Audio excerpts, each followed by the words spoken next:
प्रश्न यह है कि भगवान बुद्ध और भगवान महावीर दोनों समकालीन थे, लेकिन गौतम बुद्ध तो वस्त्र धारण करते थे और समण महावीर वस्त्र धारण नहीं करते थे।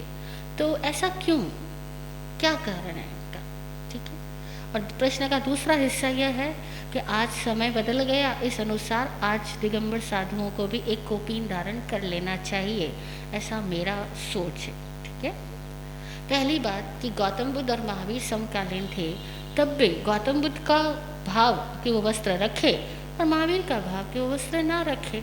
जैसे आज भी श्वेतांबर साधु और दिगंबर साधु दोनों ही एक ही गांव में चातुर्मास करते हैं, लेकिन ना तो श्वेतांबर दिगंबरों से प्रभावित होकर के वस्त्र त्याग करेंगे और ना ही दिगंबर श्वेतांबर साधु से प्रभावित होकर के वस्त्र ग्रहण करेंगे।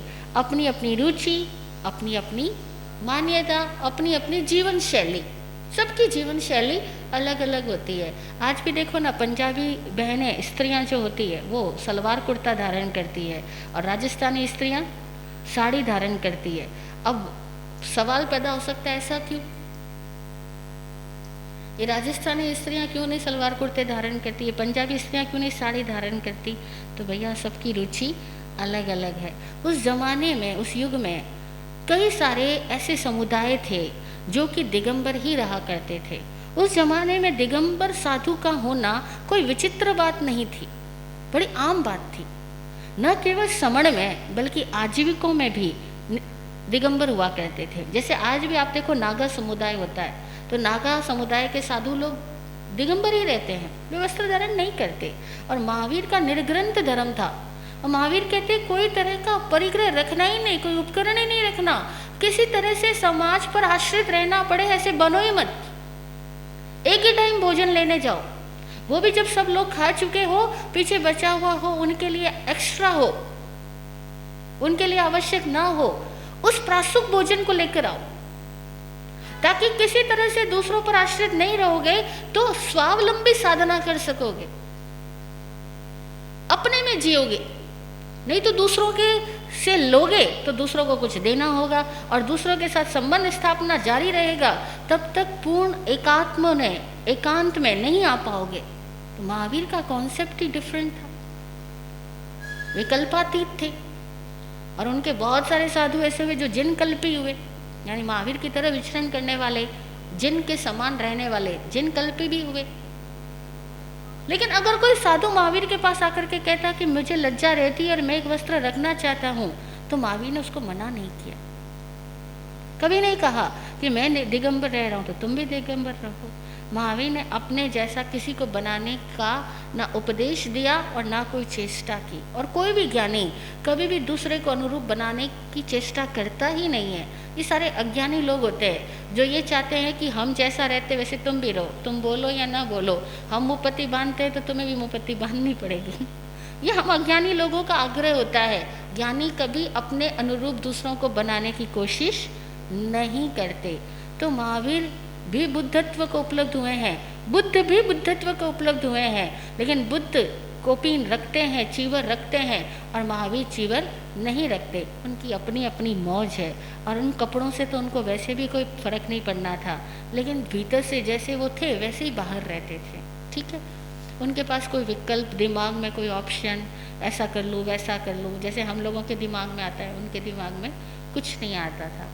अब आपका ऐसा कहना है कि इन दिगंबरों को अब तो वस्त्र धारण कर लेना चाहिए।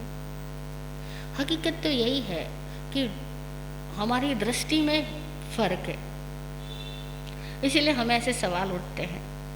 और न केवल ऐसे सवाल दिगंबरों के लिए उठते हैं, ऐसे सवाल हमें खुद के लिए भी बचपन से उठाने सिखा दिए जाते हैं। बचपन से जब हमारे घर वाले कहते हैं हाउ शेम शेम, तो हमारे दिमाग में अपने ही शरीर के कुछ अंगों के प्रति एक जुगुप्सा पैदा हो जाती है, उसको छुपाने की इच्छा, ढक के रखने की इच्छा। हम अपने शरीर के प्रति सहज नहीं हो पाते, हम अपने शरीर को भी टोटली एक्सेप्ट नहीं कर पाते, क्योंकि हमारे दिमागों में कुछ कीड़े घुसा दिए जाते हैं बचपन से ही। तो हमें ऐसा लगता है कि अगर शरीर का कोई अंग दिख गया तो बुरा हो गया, जबकि इसमें कुछ बुरा जैसी चीज़ नहीं है। सारे जानवर भी तो दिगंबर ही होते हैं, लेकिन पशुओं को देख के कभी हमारे मन में कोई विकार पैदा होता है? नहीं पैदा होता ना।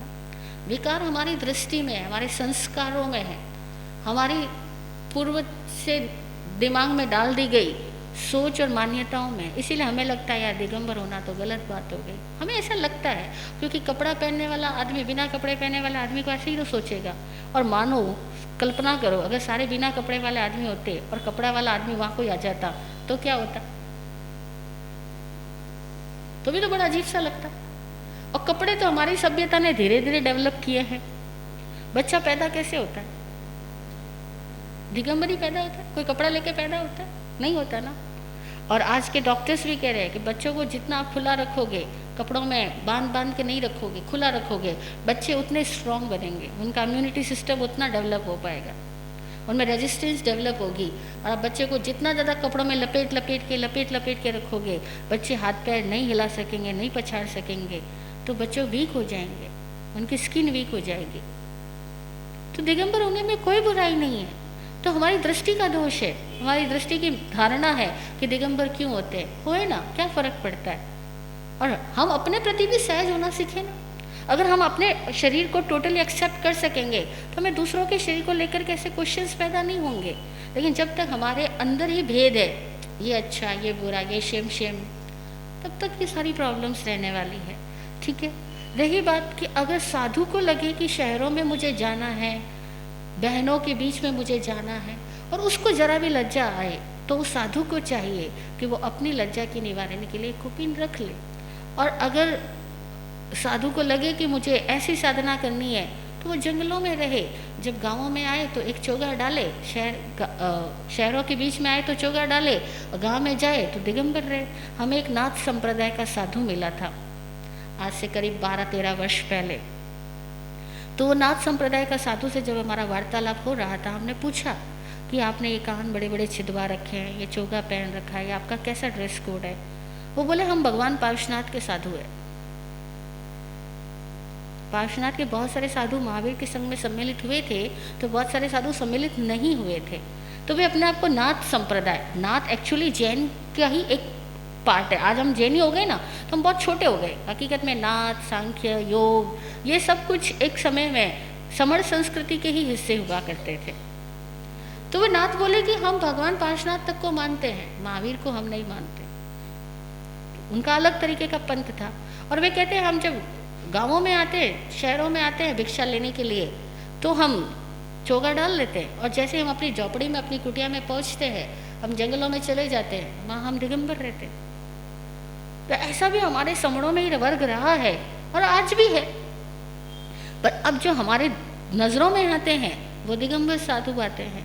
अब दिगंबर साधु को कैसे रहना और कैसे नहीं रहना, ऐसा उनके वहाँ भी प्रावधान है कि अगर वे अपने आप को पूर्णतः दिगंबर बनाने में सक्षम ना हो तो वे शुल्लक दीक्षा लेवे, और शुल्लक दीक्षा के अंदर एक कोपीन धारण किया जा सकता है।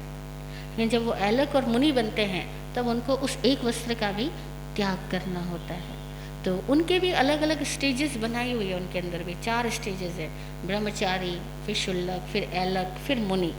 ये 4 स्टेज में साधु होते हैं। तो वे भी क्रमशः कपड़ों का त्याग करते हैं। पहले 2 कपड़े रखते हैं ब्रह्मचारी में, जब शुल्लक बनते हैं तो 1 कपड़ा रखते हैं, जब ऐलक हो जाते तो उस 1 कपड़े का भी त्याग कर लेते हैं।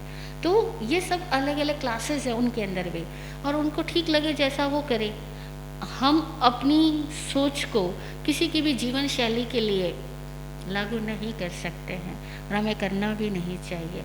हमें तो एक बात जरूर जाननी कि हमें जरूर दिगंबर होना है।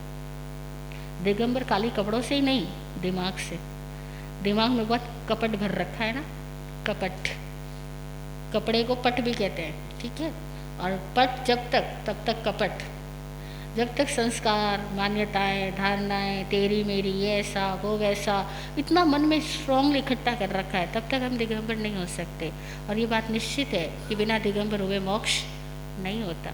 दिगंबर का मतलब केवल कपड़ों का त्याग नहीं, भीतर से सारे पट का, पट यानी आवरण, पट कहते कपड़ा, आवरण, भीतर से सारे पट का, आवरण का जब तक हम त्याग न कर लें तब तक हमारा मोक्ष नहीं हो सकता।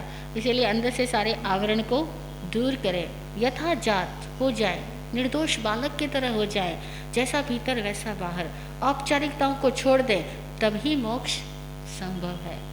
जय हो।